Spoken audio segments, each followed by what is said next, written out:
Eduardo, ¿cómo estás? Un gusto compartir contigo, con toda la teleaudiencia de Canal Pro. Es un gusto siempre. Mira, para poner un poco de contexto, yo mencionaría lo siguiente. El Ministerio de Economía, anteriormente Ministerio de Hacienda, elabora un informe de sostenibilidad de la deuda año tras año. Cuando se presenta el presupuesto general de gasto de la nación, eso va acompañado de dicho informe. Y si nos remontamos a algunos años atrás, en el 2017, las proyecciones de deuda pública indicaban que para el 2024 íbamos a estar en un escenario donde la deuda iba a representar el 23% del PIB. Ese escenario ese era el escenario, digamos, base, y había un montón de escenarios con cierto tipo de sensibilidades que se daban porque ocurría algún tipo de choque en la reducción del crecimiento económico, en el aumento del interés, y iban generando diversos valores. Había un escenario que era el peor escenario donde se daba la suma de todos los choques. Caía el Producto Interno Bruto, aumentaba la tasa de interés, se daba un déficit primario en el balance del, de las cuentas fiscales, cosa que en ese momento no ocurría, y eso nos llevaba a un escenario más o menos de 38% del PIB. Hoy estamos incluso por encima de eso. Entonces, en ese sentido, con relación a cómo nos veíamos hace algunos años atrás y a lo que estamos ahora, estamos en el peor escenario. Entonces, eso sí es una señal que nos debe llamar la atención, claramente. No diría todavía una señal de alarma, pero sí una señal que nos debe llamar la atención. Esto es como cuando uno empieza a desarrollar fiebre en el cuerpo y tiene que acudir al médico para verificar ya qué podría estar pasando. Por supuesto, las excusas de por qué hemos llegado hasta acá creo que son varias, algunas quizás más válidas que otras. La pandemia siempre está de por medio, pero eso ya terminó, eso ya pasó y hoy tenemos que apuntar a recomponer esa deuda pública. A mí no me preocupa tanto el número de la deuda en sí o como tal, porque eso ya es la consecuencia. La cuestión está en la causa. Y la causa es el déficit del presupuesto público. Cuando uno no logra cubrir las necesidades de fondeo, las necesidades de gasto que tiene, eh, toma crédito. Esos créditos de algún modo son sostenibles siempre y cuando exista un cierto tipo de nivel de ingreso y un cierto tipo de nivel de crecimiento económico y ese nivel de déficit no crezca más rápido que los anteriores. La, los hechos que mencionábamos, la pandemia, los factores climáticos y un montón de cuestiones que estuvieron ahí, aceleraron ese crecimiento de la deuda y nos dejaron en una posición un poco desfavorable. Incluso, incluso complicaron lo que se denomina el balance operativo, es decir, aquellas cuestiones esenciales del Estado también llegaron a ser negativas. Los ingresos que teníamos no eran cubiertos no daban para cubrir todos los gastos operativos que tenía el Estado. Por ejemplo, atención a salud. En el 2021, en el 2020, en el 2021 requerimos una cantidad de médicos y tuvimos que salir a contratar por todos lados, tuvimos que comprar más medicamentos por la situación mundial que se presentó. Eso es una cuestión operativa del Estado, generalmente para cuestiones corrientes no se debería tomar. La situación quizás apremió y bueno, llegamos a esa situación. Finalmente, quiero ya llegar a lo que es el escenario actual, la cuestión en la que nos encontramos ahora, un déficit de más del 4% el cual cerró el año 2023. También para poner en contexto y dimensionar esto, si nosotros sacamos el año 2020, que fue un año donde tuvimos que salir a buscar recursos, es el déficit fiscal más alto de los últimos años. ¿Se tenía que hacer? Sí, se tenía que hacer. Había un compromiso de deudas que no se estaba cumpliendo y había que salir a buscar recursos para hacerlo. Entonces, ese es un poco el escenario, ese es el contexto. La noticia quizás positiva es que enero del 2024 ya nos mostró señales de mejoría. tanto en ese balance operativo que te mencionaba, que se venía intentando equilibrar y bueno, ha sido positivo de vuelta y se apunta a que eso se mantenga así con un déficit fiscal mucho menor. Ah, hay que ser también justo quizás con el análisis y mencionar que si uno saca las deudas del Ministerio de Salud y del Ministerio de Obras Públicas, el déficit fiscal iba a ser mucho menor, ¿verdad? Más o menos iba a encontrarse en, en un 2,5% más o menos, ¿verdad? Un poco más, un poco menos, pero bueno, hubo una exigencia de cumplir. Entonces, ese es un poco el panorama de lo que nos lleva a al incremento de la deuda pública. Entonces, cuando nosotros decimos, ¿será sostenible o no? Al ritmo de aceleración que estamos teniendo en el crecimiento de la deuda pública, con las cuestiones actuales que hoy nos rodean, probablemente ya no sea sostenible. O sea, necesariamente nosotros tenemos que atacar algunas causas, necesariamente vamos a tener que ajustarnos el cinturón en algunas cuestiones. ¿Por qué? Porque como cuestión política del gobierno o del Estado paraguayo, si se quiere decirlo, no hay incremento, no va a haber incrementos de impuestos, como ya nos han mencionado. Entonces, ¿qué variable de ajuste nos queda? Aumentar las recaudaciones. Para aumentar las recaudaciones necesitamos que la economía crezca mucho más rápido de lo que crecía antes luego.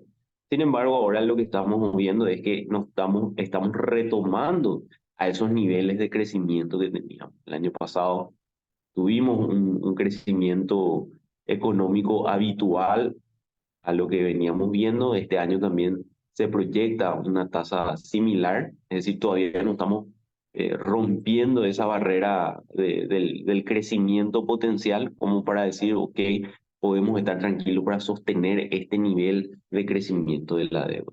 Así que los ajustes van a tener que venir necesariamente por ese lado del gasto. Eso podría implicar reducir algunos puntos de inversión pública, reducir algunos otros gastos también, como para volver a compensar, equilibrar eso y realmente poder estar tranquilo.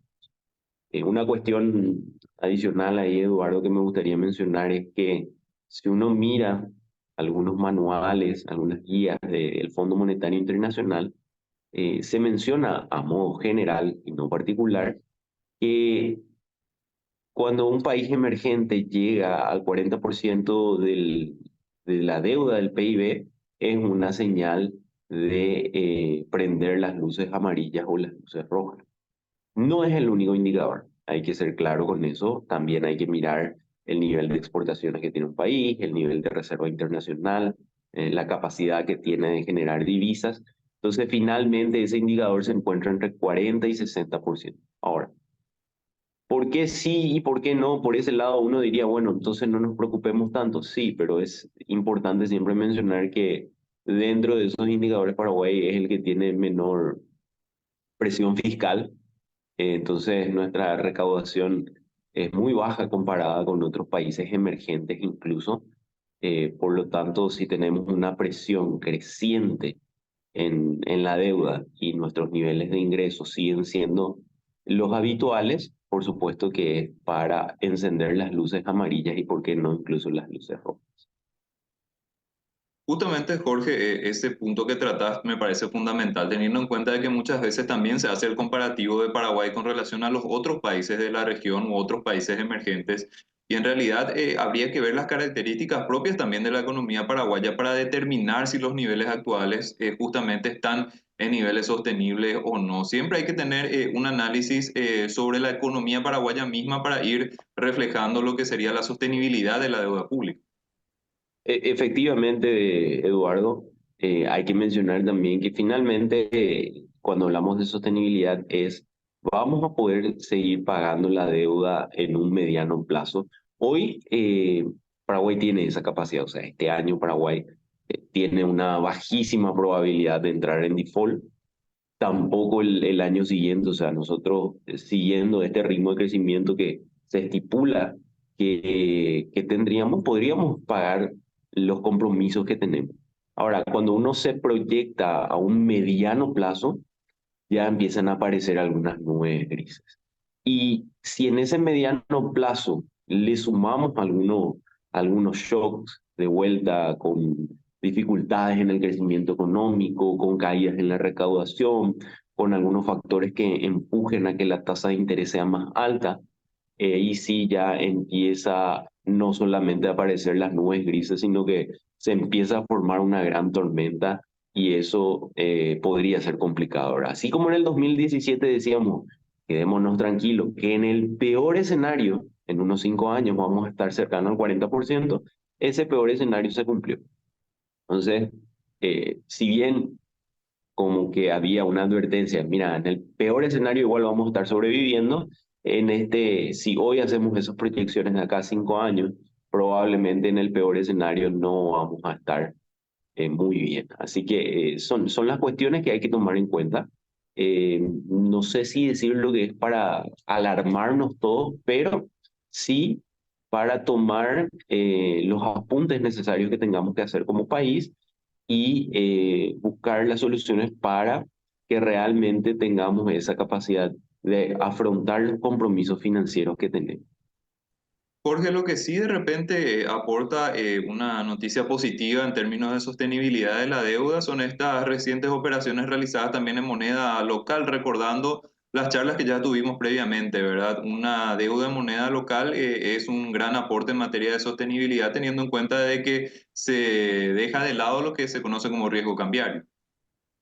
Así es, la participación del guaraní dentro del componente total de la deuda pública del Paraguay todavía es pequeño, pero es esperanzador en el sentido de que el, la demanda que han tenido los inversionistas por los instrumentos de deuda pública paraguaya en moneda nacional ha sido bien recibida. Entonces, eso nos permite ir pensando en un programa de emisiones. De hecho, el Ministerio de Economía tiene un programa de emisiones ya para el 2024 y en muchas de ellas figuran los guaraníes. Así que en ese sentido creo que vamos a ir diversificando nuestras deudas para tratar de mitigar uno de esos componentes de riesgo que estuvimos mencionando. Ahora, son varios los riesgos que terminan afectando y ahí creo que también nos lleva un poco a pensar en algunas cuestiones que son necesarias para eh, administrar esas volatilidades en el mediano plazo. Decíamos que quizás algunos años atrás uno soñaba con emitir en moneda local, o ya lo estamos haciendo, y creo que tenemos que empezar a soñar con algunas otras cuestiones. Por un lado, existe un compromiso por parte del Ministerio de Economía de converger de vuelta a los niveles de la ley de responsabilidad fiscal. Yo creo que es momento de volver a tocar una reforma de esa ley de responsabilidad fiscal. Es un momento de sacar eh, algunos ajustes que requiere esa ley, aclarar incluso algunos puntos que siempre estuvieron en duda. Y por otro lado, comenzar a soñar con algún tipo de fondo de estabilización que nos permiten no solo administrar mejor eh, la deuda, sino dar un poco más de previsibilidad para ese mediano plazo. Fíjate hoy que estamos ahí a un paso del grado de inversión y estas cuestiones institucionales que nos estuvieron afectando en los últimos tiempos nos hizo reflexionar sobre la cuestión de por qué algunos países que también tienen ciertas debilidades o problemas institucionales sí tienen grado de inversión y Paraguay no. Y pongo el ejemplo claro de Perú. Perú, más allá de sus problemas políticos que ha tenido en los últimos tiempos, sigue siendo grado de inversión y Paraguay no. Entonces uno dice, ¿por qué Perú sí y Paraguay no? Sin embargo, la nota que Paraguay tiene en la mayoría de las calificaciones, de las calificadoras de riesgo que asignan estas notas, uno ve la definición de esa calificación y básicamente dice que se le asigna a aquellos países o empresas que tengan, que emitan deuda, que son previsibles en el corto plazo, pero en el mediano plazo todavía pueden sufrir muchas consecuencias por ciertos choques. Entonces, efectivamente es lo que hoy sucede con el país. Paraguay tiene una previsibilidad de afrontar compromisos en el corto plazo. O sea, yo creo que hoy a ningún inversor le queda duda de que Paraguay va a cumplir con sus obligaciones este año, va a cumplir con sus obligaciones incluso el siguiente año, a no ser que suceda, no sé, Dios nos guarde, ¿verdad? Pero algún tipo de catástrofe que nos saque completamente del esquema. Sin embargo, como mencionaba hace rato, ¿qué pasa ya cuando uno se proyecta 5 años? Bueno, ahí empiezan a aparecer algunas nubes grises. ¿Qué es lo que hace Perú para tratar de paliar esto? Y tiene un fondo de estabilización. Entonces, en años muy malos, intentan estabilizar esa situación con ese fondo.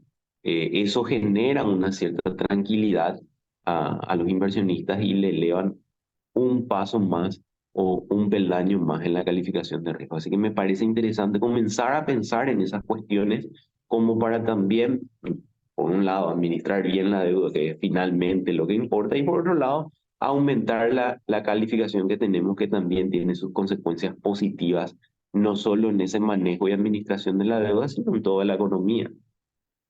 Porque una cuestión que siempre también me parece importante resaltar cuando hablamos de la deuda pública es que evidentemente el país necesita acceder a recursos para poder ir dando los servicios que se requieren para la ciudadanía, las inversiones en infraestructura y un montón de cuestiones, ¿verdad? Ese acceso al financiamiento es sumamente importante para cualquier país, incluyendo Paraguay, pero en la medida en la que esto va creciendo de una forma tal vez poniendo en riesgo la sostenibilidad, se va generando un riesgo financiero o económico para el país también sumamente relevante. Y una cuestión que siempre también es importante para mí resaltar es el tema de que en la medida en la que la deuda crece, los intereses que pagamos por la deuda también van creciendo. Y se trata de recursos que nosotros recaudamos y no podemos destinar para lo que son las necesidades más prioritarias de la ciudadanía. Es decir, se tiene también una fuerte presión de ese componente que va creciendo con el paso del tiempo y esto va en detrimento de otras necesidades que también evidentemente tenemos en el país. Así es, Eduardo, hay algunas consideraciones que vale la pena mencionar. A pesar de que nuestra deuda venía creciendo, nuestro servicio de la deuda como porcentaje del PIB o como porcentaje del presupuesto venía bajando. ¿A qué me refiero con eso? Que en términos porcentuales, por supuesto, cuando uno los mira en plata, eso por supuesto crecía, pero en términos porcentuales venía teniendo una menor presión. El término pandemia. Apareció la pandemia y bueno, nos cambió un poco el panorama. También las tasas de interés altas afectaron a que eso ya no se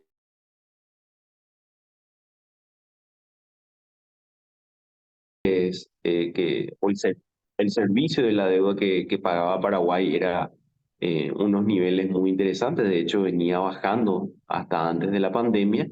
Eso luego se incrementa al punto tal que hoy, Eduardo, tenemos en materia de reparto de presupuesto, básicamente un nivel de servicio de la deuda que iguala o que incluso supera a los niveles de inversión del Ministerio de Obras Públicas. Entonces, como bien mencionabas, en la medida que eso también va creciendo, va presionando sobre el reparto del presupuesto general de gastos de la nación y va sacando espacio a otras necesidades que tenemos. Así que ahí creo que también dentro de esas cuestiones que veníamos conversando de cómo ir afrontando todas las necesidades, eh, las alianzas público-privadas se constituyen como una gran opción para tratar de descomprimir un poco esos niveles de servicio de la deuda en el mediano y en el largo plazo. Acá hay que mencionar una cuestión no menor, que los esquemas tipo Ruta 2, tipo el proyecto de Ruta 2 o tipo el proyecto de Ruta 1 que se está preparando, en palabras más, palabras menos, también terminan siendo una especie de deuda. No como deuda soberana porque en realidad se paga por un nivel de servicio, pero genera un compromiso en el futuro. Eso es lo que quiero decir en términos sencillos. Así que si bien descomprime un pago de muchísimo dinero en un año, en 2 años o en 5 años, sino que lo traslada a 15, 20, 25 o incluso 30 años.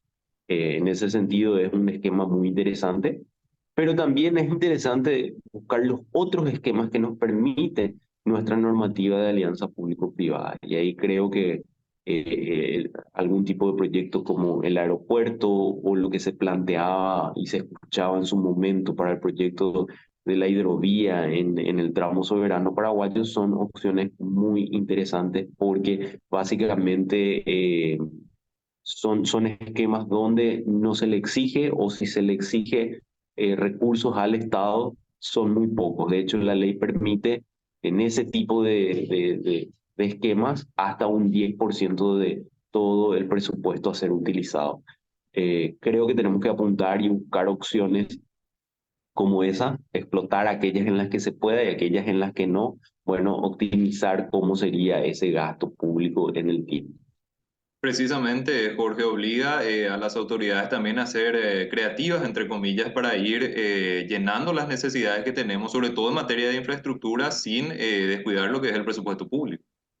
Sí, mira, yo creo que absolutamente todos queremos un montón de cosas, ¿verdad? Uno mira los países de la región y le da como una especie de envidia que en Bolivia exista trenes ligeros como los que tienen en Cochabamba o los teleféricos que existen en La Paz o el sistema de transporte que pueda llegar a tener Quito o un tren elevado como Lima, un montón de cosas que por supuesto uno quiere, pero eso finalmente son recursos que eh, deben ser compensados, deben ser pagados y muchas de las cuestiones de los países que hemos mencionado en el tiempo se han complicado. No sé, quiero poner nomás un ejemplo muy claro ahí, el caso de Ecuador, que en algún momento tuvo un programa muy fuerte de infraestructura, un programa muy ambicioso y que lo iba llevando a cabo.